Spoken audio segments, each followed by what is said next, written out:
Welcome. Today, I'll show you how to easily send a video with text to a group on the Telegram app for PC using the latest update.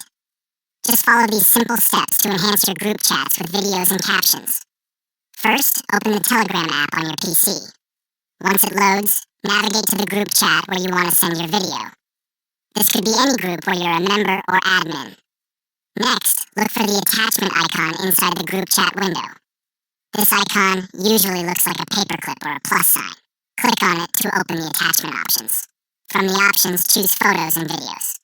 This will allow you to pick a video file from your computer. Now, browse your files and select the video you want to share.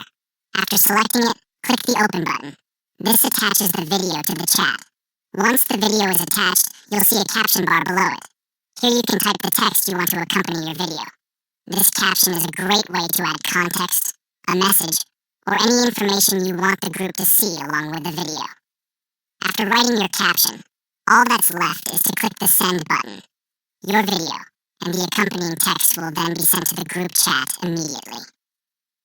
By following these steps, you can easily share videos with personalized text in your Telegram groups right from your PC.